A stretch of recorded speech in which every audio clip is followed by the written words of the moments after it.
What if real healing didn't come from understanding your past, but from actually inhabiting your body? Our guest today, Stevie Wright, helps people rewire their nervous systems, access pleasure, and reclaim their power through deep embodiment and somatic work.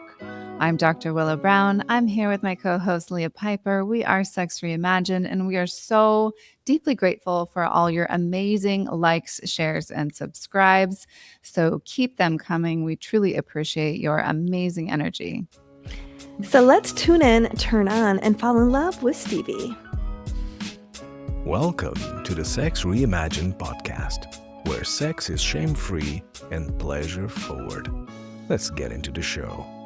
Welcome to Welcome to the show. Thanks, you guys. Thanks for having me.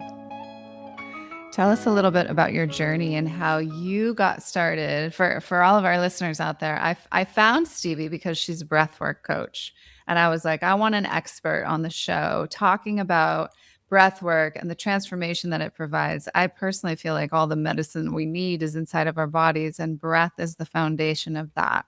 And so I wanted to bring Stevie on to just share with us, what you have found and what you've experienced and what you've seen with clients transform and change. But how did you get onto this path? But real quick, I also want to add, I want to know how breath relates to sex, because this is a sexuality podcast. So I really want those two worlds to bridge, not just about health, but like, what's it doing for us in the bedroom?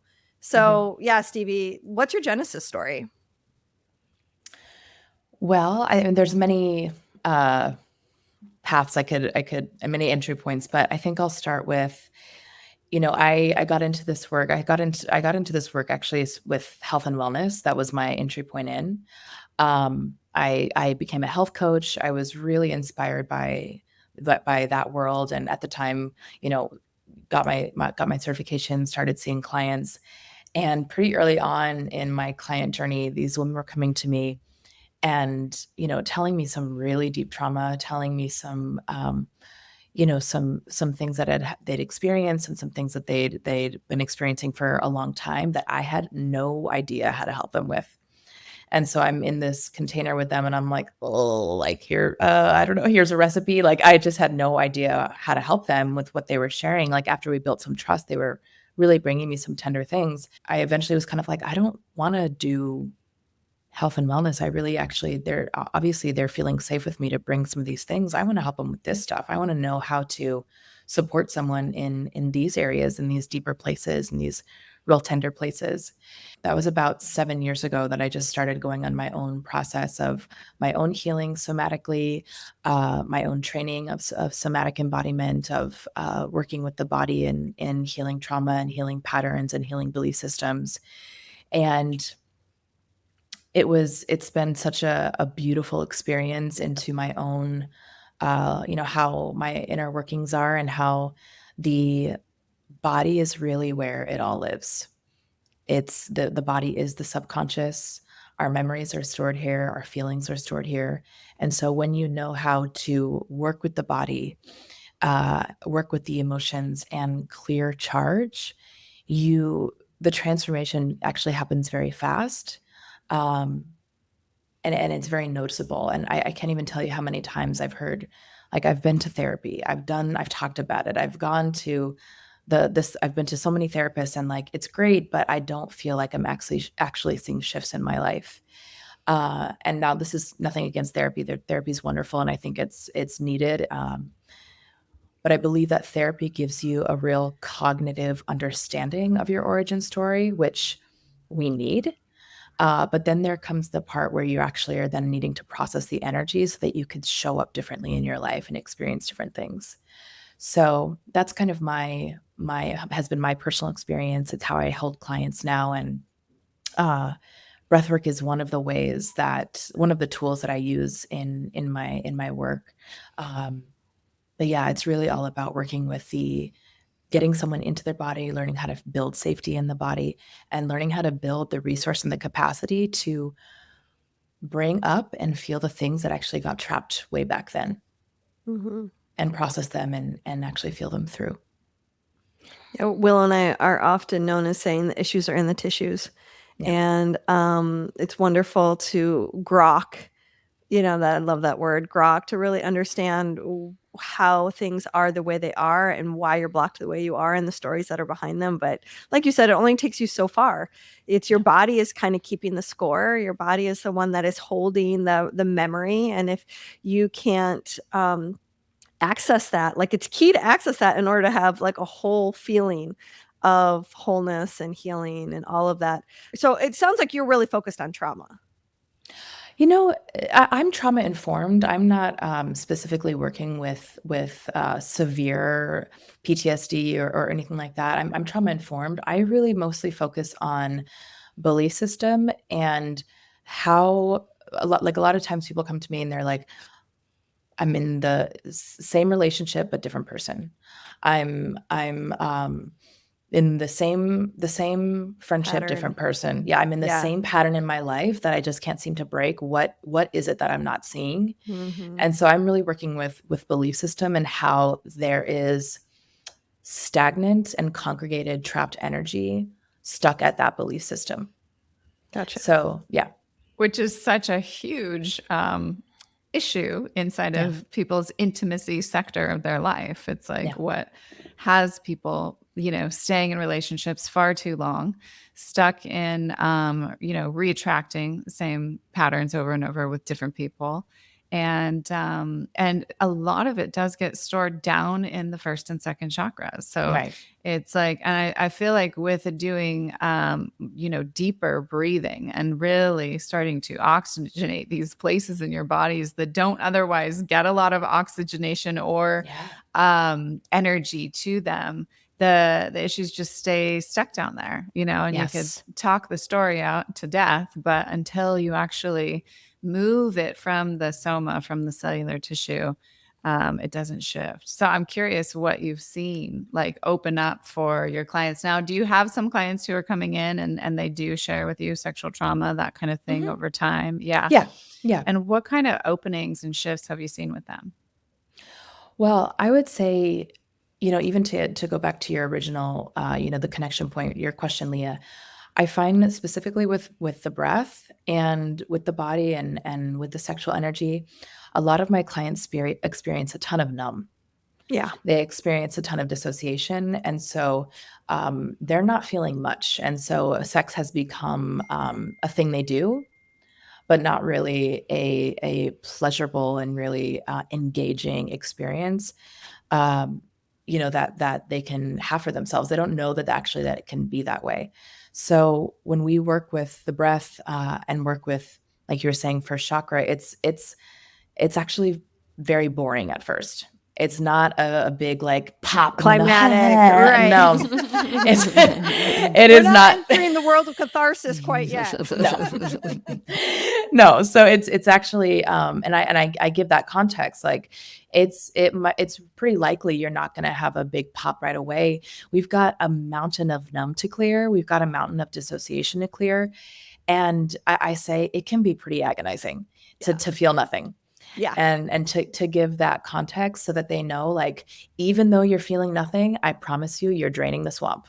Yeah, nice. I promise don't get you, discouraged. You're headed in the right direction. Mm-hmm. I promise you, like the swamp is clearing, the fog is lifting, and over time, and unfortunately, I can't say how long that's going to be. They'll be like, "Well, but how long?" I'm like, "I don't know," and I can't, I can't give you a timeline. But what I can promise is that this modality does work. Your body does know how to feel, and it's as slowly and steady as we build safety. Your body's going to learn how to sensitize again, and hallelujah when it does.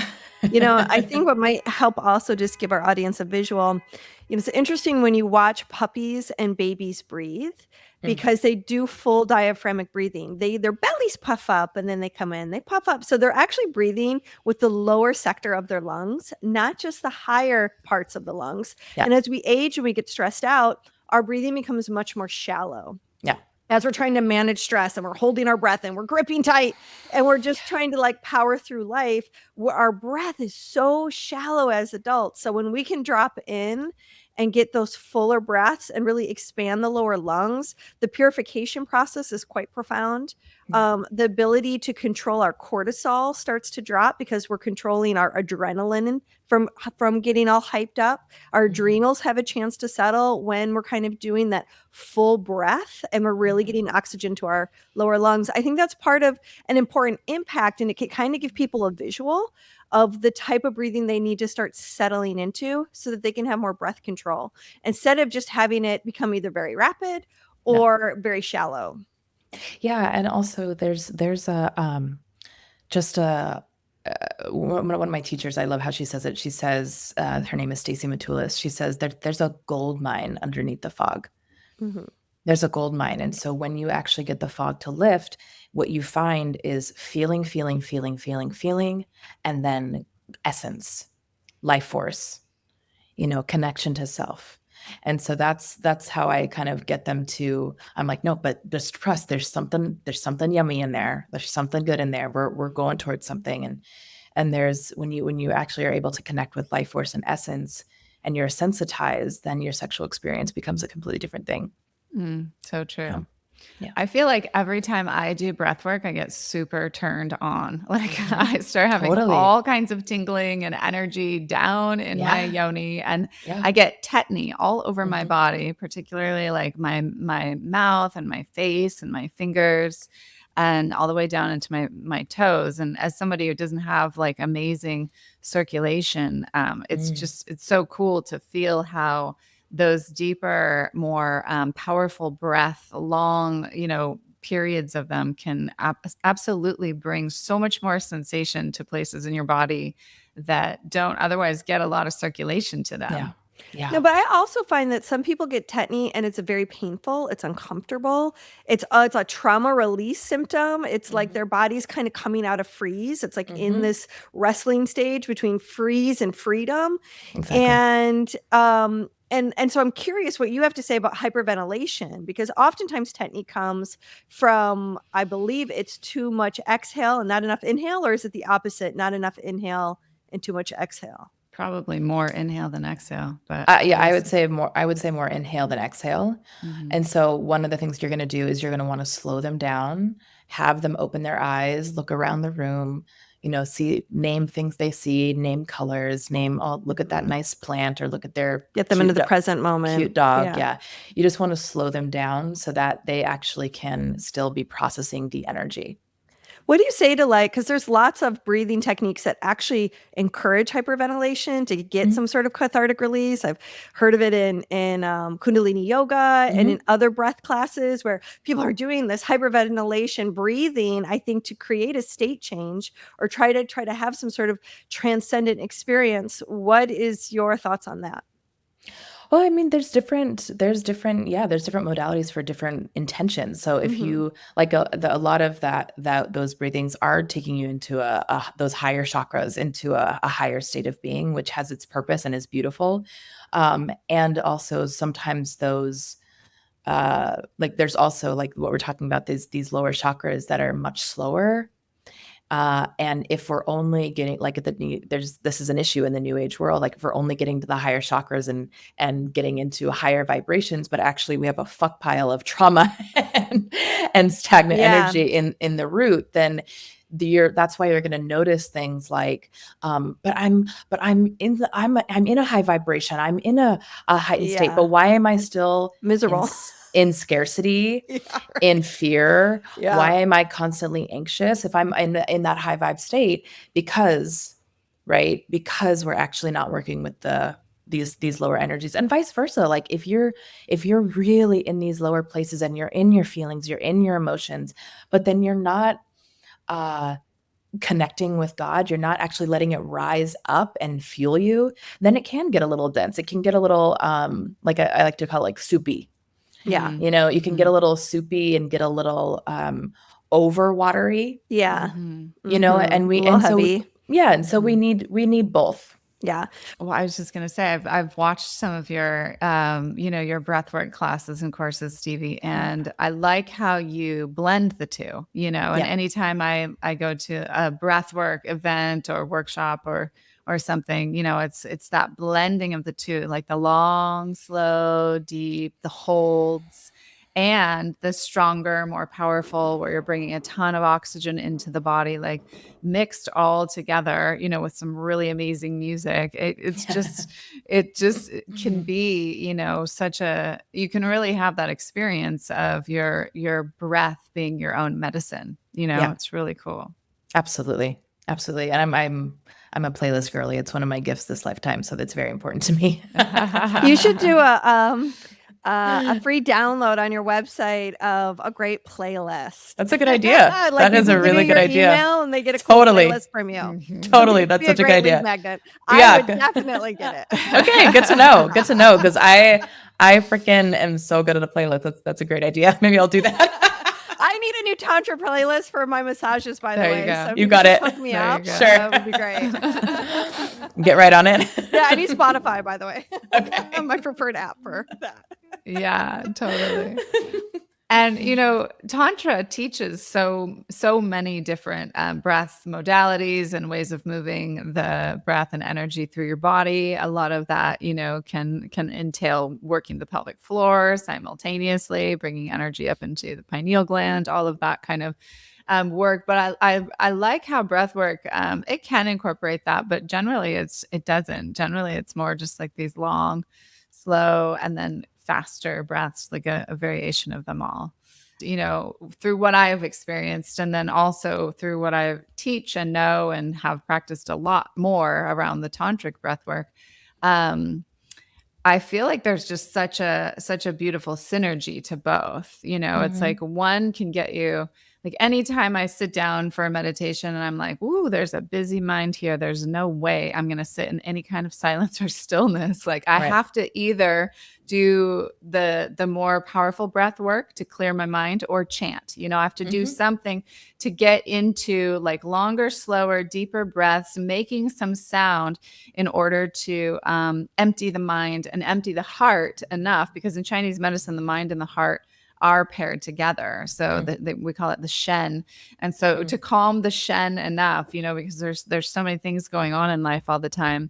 So it's just so powerful to feel that experience so I can drop deeper into that meditation. I'm curious, like with your clients, what you've seen shift for them as far as being able to find more peace, more stillness inside, more quieting of the mind, and how that translates to not only their sex lives, but all of their lives, all sectors of life. I was just going to say real quick, like when I was hearing you say that, I do that too, but it's interesting because my mental framework is different. Mine goes, I got to give my brain a job to do so that it can get out of the loop that I'm in. Oh. So then I'll play with a breath pattern, or I'll give myself a visualization. I'll focus on my senses as I deepen my breath or as I slow it down, like whatever's needed to get out of the loop. I think of it as my job. My brain needs a job in order to find the peace that I'm seeking. I think it's really interesting personality wise. Like whatever it's like almost like the same method, but the same thing, route, right? To the same top of the mountain, but different idea around it. Right. That's funny. Great. So to answer your question, Willow, I have a membership called the Breath Channel, and it's all these. There's over 150, 200 somatic and breathwork embodiment practices. They're all anywhere from 5 to 15 minutes. I wanted to make it something that's very easily integratable into your routine. But a lot of things that I hear is I feel steady in a way I haven't felt in my entire life. I feel grounded. I feel like a better mom. I feel like a better wife. I'm able to work with my emotions without making some big story that they're wrong. Mm-hmm. I'm actually able to hold myself in a way that's meaningful, that I actually can feel better. So there's a lot around, even like abundance. Like they feel like it's 5 years old. Some of my people have been in for 5 years, and they've really created a long-standing routine and practice with it. So it's, I have people saying that they're a completely different person than when they entered and who they are now. And it's all due to learning how to drop into the body, drop your roots, ground, and work with the sensations inside. A lot of again, like I talked about, like the resensitizing, clearing the numb and the fog, and that, I mean, it affects every area of your life. If there's a completely different experience to walking around numb than there is to walking around present and in your body and able to feel, because I've experienced both. I know what it's like to be really numb. Well, if I could bridge this to sex, because I think, in my seminars, gosh, every seminar, there was always a handful of couples who were struggling in their sex life. Usually they were parents, and they might have kids under the age of 5, and they're stressed out. He's missing sex. He feels abandoned. He feels rejected. She feels overwhelmed. She doesn't feel connected to her Shakti. Being in her body has been stressful because it gives and it gives and it gives and it gives and it gives and it gives. It's keeping these babies alive, literally. And plus all your attention is attuned to their little body sensations and needs. And then you have a partner who you want to make happy, but it's like, I cannot deal with one more fucking person's needs, like, and now where is my ability to even feel me? Because I'm kind of clobbered with feeling everything around me. So I either kind of go numb and push forward, or I disassociate. And both is like, I don't have access. And so why would I want to have sex? The fucking kitchen needs to be cleaned. Yeah. Why would I want to have sex? I got to give somebody a bath, including myself. Yeah. So it's like, and it's so painful because obviously I can feel for the woman and I can feel for the guy too. Totally. It's like so much, and this is a heterosexual dynamic, so much of the way that he loves is through this like physical connection for a lot of men. And so what I'm hearing you say is like to be able to have a meditation or breathing exercise, something that's efficient, to kind of drop in, like you said, to like drain the swamp, move from numbness to sensation, gives this, I'm thinking of women right now, like a chance to catch up, literally a chance to catch her breath, so that she can realize that sex is for her. It's not just to get it off the list or to feel like you're a good wife or you're somehow taking care of your partner. It's like, no, it's a way that I take care of myself. It's a way that I find my heart. It's a way that I share my heart. In addition to fucking give me some pleasure. Like I need an orgasm too to reset. And sometimes that orgasm feels elusive. And breathing is what makes orgasms even more elusive in sex if you're holding your breath all the time, which we tend to do when we're bracing for impact. Totally. And also, like, to your point, there's something about when they when they sensitize, when they have that practice for themselves, when they're getting in their body, they can actually get inspired and have the upward rising energy of, I want to have sex. Like, ooh, what's this? I want to. I'm actually turned on. And so it's so important. So tell us a little bit about who you work with. I'm making up a story that it's mostly women. You work with men?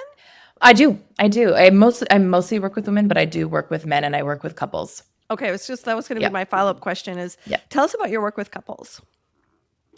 I love couples work. I love it so much. I think because my husband and I got so much out of our couples container with our somatic therapist. And I find that couples work has both of the individuals healing go like on turbo speed. Because when I'm working with someone individually, yes, they're showing me like what's coming up. Yes, they're showing me their patterns, but they're often like telling me about it. And sometimes we'll get into the energy and we can really get something done. Though when you're with your partner, all of your core wounds are just lit up right there in real time. And so it's like, oh, perfect. Okay, I can exactly see the shape of the thing, and so I actually find that the work goes much faster when you are, because the way that I hold it, and I work with couples by myself, but my husband and I also work with couples together. The way we hold it is, yes, this is for you, for the couple, but what are the unmet childhood needs? What are the childhood wounds that are just being projected and plastered all over your partner? Right.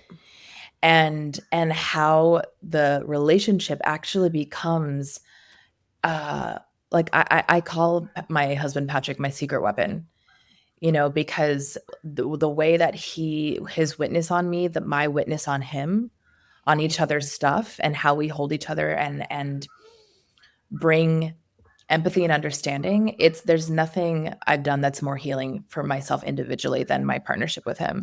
That's so interesting. If I can just interject for a second, because my husband is doing a relationship coaching certification program right now. And one of the pieces he's studying is with Terry Real. And he talks about couples work and says, I always do the couples work together. I don't separate them because I need that partner to witness Exactly. their partner's vulnerability, the childhood work that we're doing, the transference that happens between the two of them. If the partner isn't bearing witness to what's happening when we're doing a piece of work with their spouse, then they're missing the boat of unity.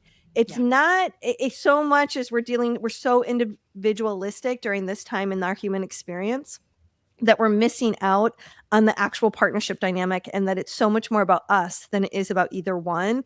So if you're doing the work with just one person and that partner isn't seen, then you're missing the opportunity for us. Does that resonate with what you're talking about? Oh, completely. Okay. And what I find is, if they're having a real thing that they just can't seem to get out of, and I work with, let's say I'm working with her defense mechanism that pisses him off, that he cannot stand.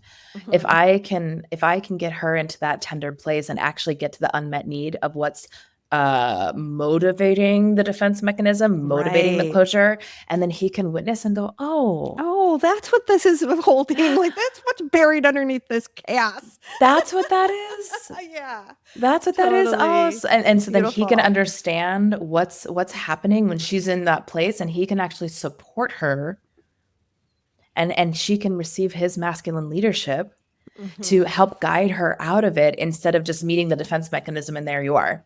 Yeah. So, and vice versa for her to understand why he bites her head off during X, Y, and Z, that actually this other thing is being triggered and awakened. Right. Oh, okay, sweetheart.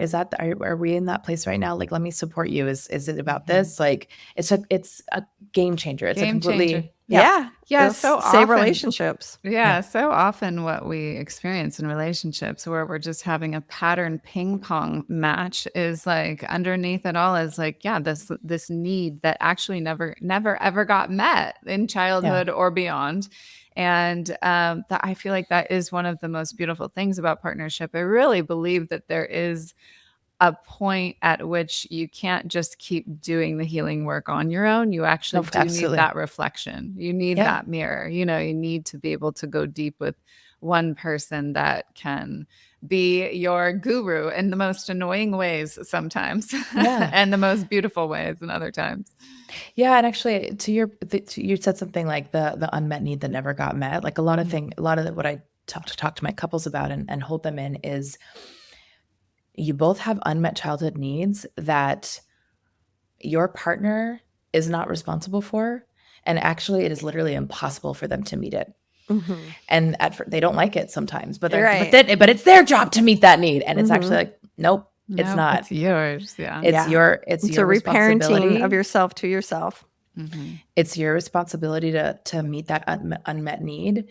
He or she cannot, it's not possible for them to meet it. And once you know how to meet it yourself, then if there's anything left over that you could use from them, then we can communicate that. Great. Then we can ask for that support. But it's going to come up empty. You're going to feel unfulfilled, and you're going to stay in the trigger if you're expecting them to meet that unmet childhood need. Plus, I think it creates too much mind reading expectation of like, if you're the one that's supposed to like heal me for this thing, then you're going to let me down because you're not always going to catch it. There's so much expectation on it. Yeah. And then we're back into caregiver mode. And that is like the unsexiest thing in the world is being in caregiver mode. Yeah. And so, but witness me. Please witness me, deeply understand me, grok me, get it. Like the obstacle that I'm in, the thing that I'm wrestling with, the mistakes I make when I'm projecting and transferring shit on you. Yes. Be there unconditionally for me as I reparent this part of myself, that's got a bit of a gap in it. And then knowing how to fill that up and sharing that experience is just so profound. Having someone to share that with is so just meaningful, so it's lovely to do it with someone. Though if you don't have someone, think about who you get to show up as if you start this work now.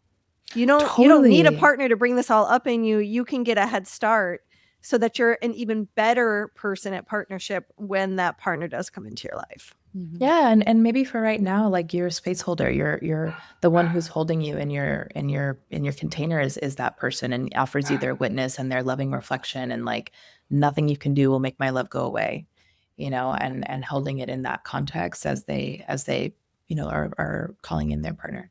Yeah. I think you can even like imagine that beloved in time and space that's coming into your life and have them sit with you just as an energetic field, so they can really feel like we have a coherence, and that vibration of coherence could be drawing that person in closer into your life to have that meeting place in real time. But in the meantime, you can bond with that person just out there in time and space. I know that might be a little wooey, but no, I think we that's like gorgeous. Being wooey. It's gorgeous. It's gorgeous. Tell us about like how the container that you hold for clients, and like how you walk them through the changing of their beliefs, the stepping into the person that they really want to be and the way that they want to feel. Like, what is the length of time generally? How do you start with them? Is it always different? I'm sure it's curated to each individual person, but you've got a little format or a little formula that you like to run people through. Yeah. Most everyone I work with, they're going to start with 6 months. I have clients who I've been with for 4 years because we love it, and we do life together, and that's pretty common to extend. And I feel so grateful for my client relationship. They're very, I mean, the basis that I hold the whole container around is trust and building of our connection, of our trust and safety, so that they, I'm a safe person in their life that they can bring anything to. When I start with anyone, I'm really getting clear on where are you at? What are these pesky patterns that keep coming up and up and up, no matter how much mindset work you do around them? I'm understanding what is it you want? Where do you want to be? If you could wave a magic wand, where do you want to be? And it actually starts very simply. So, I could do, a first session with someone or 2 sessions with them. And just based on what they're telling me about where they are in their life, I'll kind of just be reading in between the lines and listening between the lines of catching a moment, catching a feeling, catching a way they're seeing themselves. And that'll be the entry point. And so we'll do, a somatic dissolve where we're going into the body, and I'm asking something like, okay, so when's the first time you felt like your voice didn't matter? Or when's the first time you felt like your needs are not going to be met? Like you're going to have to do it on your own. And the body is so wise. Every single time it gives us a memory, it gives us a feeling, it gives us a knowing, it gives us a picture. And, this work is actually, there are some key tools that I use for safety and titration and things like that, but it's actually very creative. It's very creative. So I might get into a memory with someone, and we're bringing in allies, we're bringing in, their childhood dog, we're bringing in all these different things. And it's just helping them tolerate the feeling that got trapped back then that actually created the belief. So how that works is, we come to the world and we are just pure expression, life force, sensation, essence, right? But through painful experiences, through, trauma events, we lose access to that life force. We lose access to it because the witness, the part of us that can notice, take a bird's eye view, notice what's happening, it gets turned off. It gets turned off because the feeling that happened was actually too big for our little body. Mm-hmm. So, and also it was too big for us to feel on our own. We actually needed an adult, a parent, to help us feel our feelings through. It's more likely often than not that we didn't get that. And so that feeling, that was meant to keep moving, emotion, energy in motion, it gets trapped. Emotion. It gets stuck. And you can imagine it gets stuck as these little knots all over the body, these little pockets of frozen energy. Whatever consciousness the feeling happened at is the consciousness That you have to meet it with. that we're trapped at. Yeah. So here we are in our 30s, 40s, 50s walking around, but in this area, when it comes to relationship or when it comes to how I see myself, I have a consciousness of a 7-year-old, actually. I have a consciousness of my 11-year-old. I see what you're saying. Yeah. So like, even though I'm 45 years old, I might be in a moment face to face with somebody where my frozen part is like my 7-year-old. So I'm showing up as like a 7-year-old. Yes. Yes. Yeah. And so what we do is we'll go back into that pocket and we give it warmth and witness and welcoming and love. And eventually what starts to happen is that frozen pocket starts to thaw. It starts to, there's anger, there's sadness, there's grief, there's shame, feel. And then essence, life force. It's parts work. Like any kind of somatic work, I feel like is parts work, because we have to get into those knots. We have to get into those pockets, and there's different parts in all of those different pockets of the body, wherever it's being stored. Yeah. And then you have, after, we can do that 100 times in a container, right? So you now have access to some of you that was literally trapped before. So, people get down on themselves and it's like, I've worked so hard on changing this thing. I've tried so much to change this pattern, but it's just not shifting. Well, you know what? It's okay. You've actually been working at half mass. Like, you actually don't even have all of your energy available to create a new belief, to move past this. And so what we're doing is we're liberating the stuck energy. We're liberating the life force. So you have more of yourself online to live your life. I love that. Yeah, I do a lot of somatic emotional release, which is very similar to what you're talking about. IFS is similar too, in that you're working with parts of the body, but I find it to be a little bit more specific. Like, they've got these sort of archetypes that they work with. Whereas what I'm hearing you speak to is more similar to the somato-emotional release that I learned with Upledger, like through the cranial sacral world, which is a lot more just kind of open and loose and like, let's just discover, let's explore. I'm not going to put any kind of like, this is the saboteur or any of these sort of archetypes on it, but like, what is it for you? Oh, it's, it's that age, it's that time in your life where you lost your puppy or whatever, were abused by a parent or whatever happened at that time, and what that little one needs, so I'm curious for me, when I'm doing this work with people, it pretty much always takes us into childhood, like almost 100% of the time. Do you find that as well? Yeah. So we'll go into a 7-year-old memory or an 11-year-old memory or et cetera. And we'll do that dissolve. We'll welcome the feelings. We'll ground back into reality. And then I ask something like, let's imagine you're opening up your timeline to the left, right? And let's pull that 7-year-old, let's pull her into real time so that she can come out of the memory, out of that experience. It was like that then. It's not like it. That's not how it is now. So pull her into real time presence, into adult thinking, adult consciousness. And so now how does your adult want to move forward with the situation?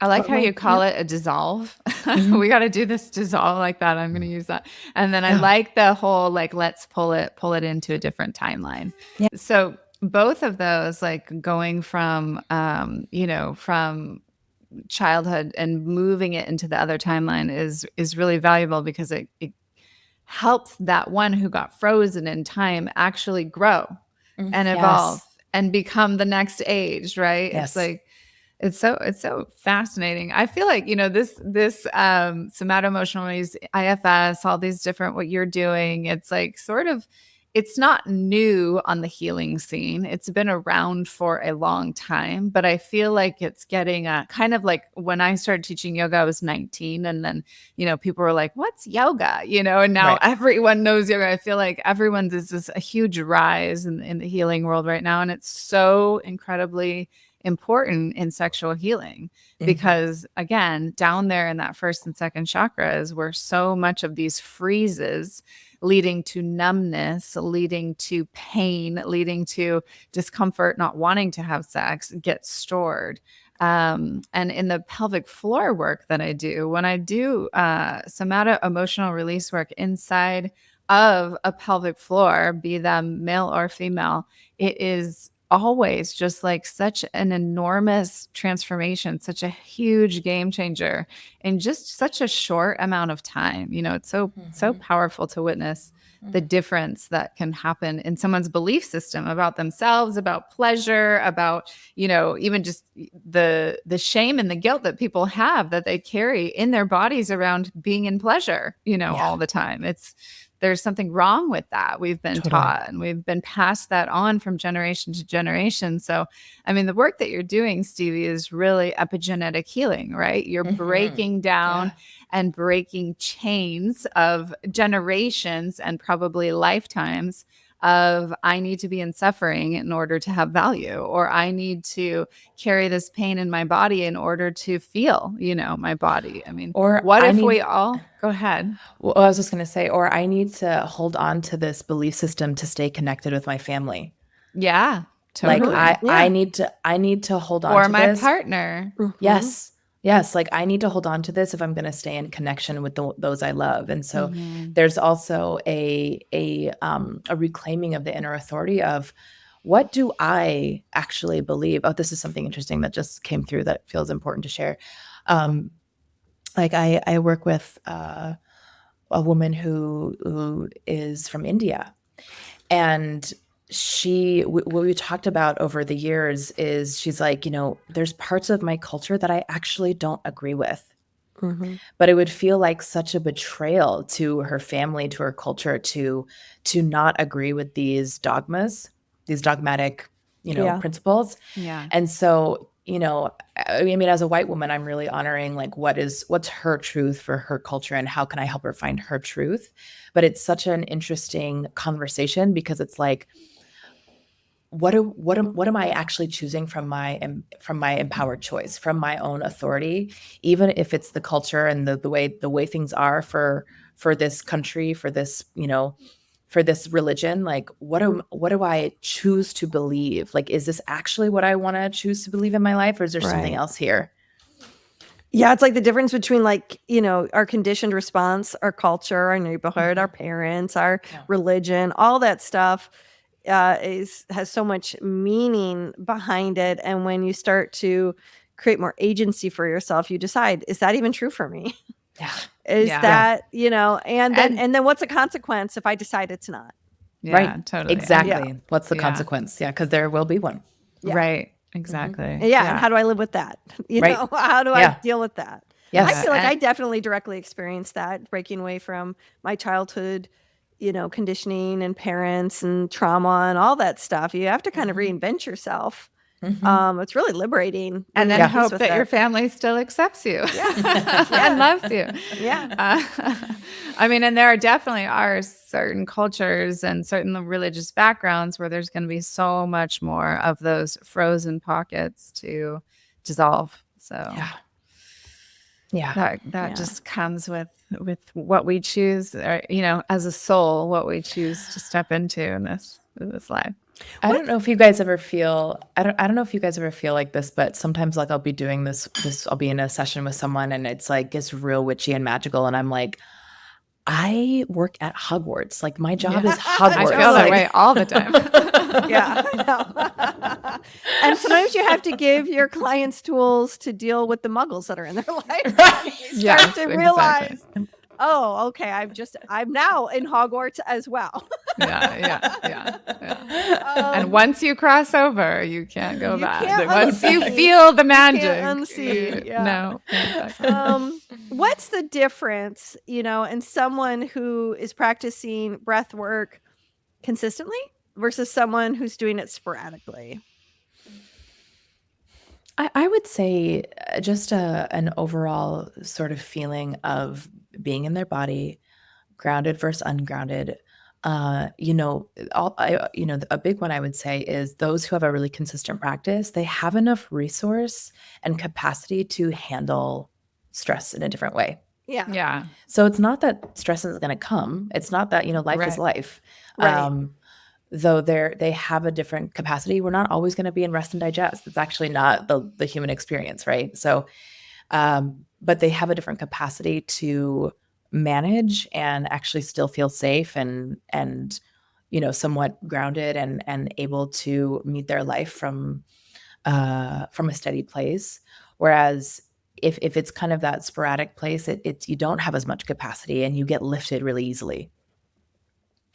Yeah, I I'm imagine trying- you're in pattern less, and when you go into pattern, you get out of it more quickly. Gives Yeah. you more resource to track Yeah, yourself. it's easier to get into presence. I'm trying to do it every morning before I get into the movement portion of the morning. I like to get up before the sun. Like I like to do the breath work portion before the sun rises. Then I'm like, okay, I'm on point. I'm having a winning day. So Stevie, she has a great freebie, and then your membership is only $15 a month, so it's priced super well. So if anyone is like, I want to try doing breath work every day, go check Very out her affordable. membership. Yeah. That's like the cost of yoga class. 2 lattes. Yeah. It's less than Netflix. And I wanted it to be something And there's that 200 plus, 5 to 15 minutes. So super digestible. I think that's and I give really you a menu. great offering. I give you a menu every week. So you don't even have to think about what you want to do. I mean, you can kind of peruse and see what you need in the moment. You literally just type in a feeling and something will pop up for it. Like if you're like, I'm stuck in anger, or I'm stuck in sadness, or I'm stuck in jealousy, or whatever. Literally. Yeah. Fun. Cool. I want to try the membership. Yeah. I love her. It's my baby. It's something that I wanted to make this work accessible. I'm actually in the process of redoing a lot of the videos, as I said. I started 5 years ago, and I look at some of the old videos and I'm like, who is she? Oh my God. And so I'm just redoing some of the older content to feel more updated with my embodiment now. And I just love it. It's something that I think is really needed. And I wanted to make it accessible and easily integratable into your day-to-day life. Mm-hmm. Beautiful. All right. So how else can people find you? We've got steviewright.com, right? Is that the website? And then do you have any other social media handles you want to share? Yeah, I'm on Instagram, Stevie L Wright _. I respond to all my DMs. I love connecting with people over there. I also love Instagram in general. I love posting. It's like I like making reels. It's just a place I know. Yeah, can you stamp some of that over here? Because we really don't. We'll have all of Stevie's links on the website. Just go to sexreimagined.com, click podcast, find her episode, and we'll make sure you get in touch with her. Thank you so much, Stevie. What a pleasure to meet you and have you on the show. Thanks so much for having me. This was awesome. Yeah, thank you. Okay, friends, lovers, we are not done with the show. The dish is coming up, so stay tuned. Now, our favorite part, the dish. Breath work for better sex. What a pleasurable way to bring more healing and more energy and vitality into your body for better sex. Yeah, in this case, we didn't really talk about better sex. Maybe that's what you and I should dive into. This really felt like breath work for better partnership, breath work for being embodied, breath work for getting out of stuck places so that you can have better sex, but not many techniques on using breath work during sex. What do you want to say about that? Well, I do want to say that I have had some of the most expansive, phenomenal orgasms of my life due to the tantric breathwork that we teach and utilize, and also have seen so many clients and lovers go to these places that they didn't even know their bodies were capable of going to. And I think that's one of the coolest things about all breathwork, really, is you get to experience places and things in your body that you didn't know were possible. Maybe you've read about them or seen them in a movie or something, but you start to get to these higher levels of consciousness through the breath work. It's something that for me really opens up the takes me out of like, I am a woman, I am Willow, this is who I am, the construct and the sort of ego mind, and opens me up to like the greater experience of just being one with the universe. So I feel sort of like my edges dissolve and more connected to God energy. Yeah, I feel like breath work and sex can be very powerful in a couple different categories. One is it is instrumental in helping men with ejaculatory control and having more choice over when they choose to ejaculate. For sure. Two, I think it's so essential for helping women. So many women will relate to, God, I get so close and then my orgasm like disappears.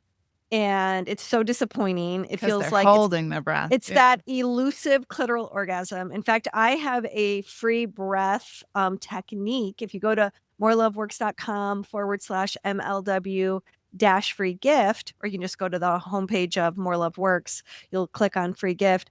It's a whole thing on how to never miss another clitoral orgasm again. And it's the magic is all about the breath. It's like we do this one thing and every woman is making the same mistake, and it's so simple to correct, and it's all breath work.